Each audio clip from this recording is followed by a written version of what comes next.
Good morning. It's Sunday, and I thought I'd share this upper highline area.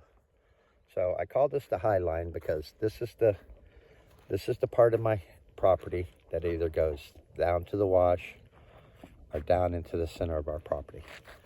So I started up here with this pit right there, and it leads down towards the bus when it overfills. It hasn't overfilled. With a 2-inch rain, I had no movement up here. It stayed right there. Same thing where Ryder's at in this pit where the mesquite or acacia tree is growing, and this goes down into the key line. So from here, we added on, we dug a pit up here, and then we're filling it up with mulch and manure, cardboard, anything organic we can.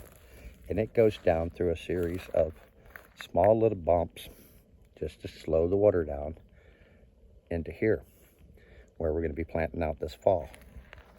Now I came up here just on the back side and dug a deeper pit in here, and it's starting to get filled. So it's going to come down through here if it overfills and hit a series of pits coming in, and then another pit here. And you see my A-frame where I've used to make sure my pits are level. And then into here, flows into this big one, and then overflows over there, going that direction, about where that big hornet just flew from. And I'll show you that.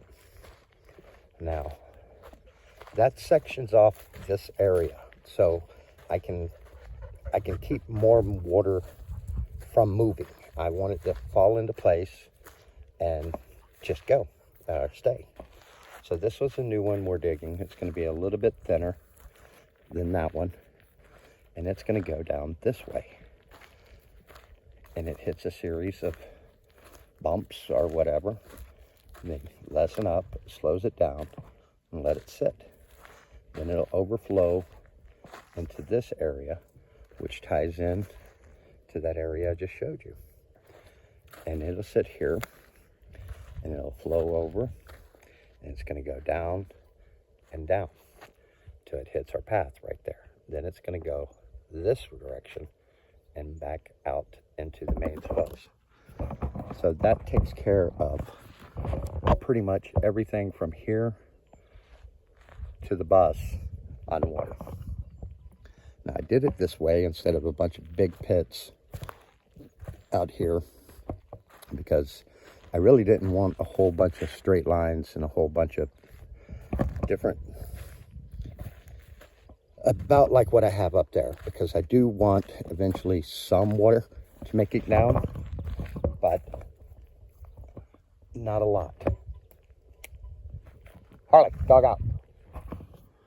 So that's the high line up here. Now this should stop most of the water from going down. The last 1.5-inch, 2-inch rain event, we haven't had no movement up here. The water has stayed right where it was at. And that's what I'm kind of hoping happens this whole time. Now I'm going to continue this down my high line, going this direction, all the way to the hill, where it starts a new path going this way and comes down on the backside of all those creosote bushes. And it goes down, and it'll eventually end up over where Ryder's at. The path now blocks it from going that direction. So I've got to compensate for all the water not going that direction, but going that direction. And that's what I'll work on next as we go. Now on the back side here, we started our pits. This is a existing mesquite tree. And we got to dig this out some more. And we got to dig this pit out more. But that's our highline design. We'll see how it works this monsoon season. The plans is out here for next fall is going to be my test beds. Things we learned already is that lentils, chickpeas, mustards, daikons, and there was one more, I can't think of it. It'll come to me. dandelions grow without watering. I don't have to do nothing to them. So we're going to plant them out here and go with dry farming and see if that works. Now, the things I just listed off to you, we dry farmed all winter long, and they did just fine. The lentils got lentils on them, and the chickpeas got chickpeas on them. Only did a couple of them in certain areas just to see, and it worked. So we're also going to be planting some wheat out here. We're going to try buckwheat.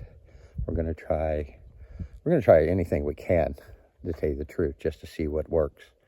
But that's what we're hoping to do. I hope this helps to kind of describe what I'm doing. If you have any questions, be sure and ask. Thank you.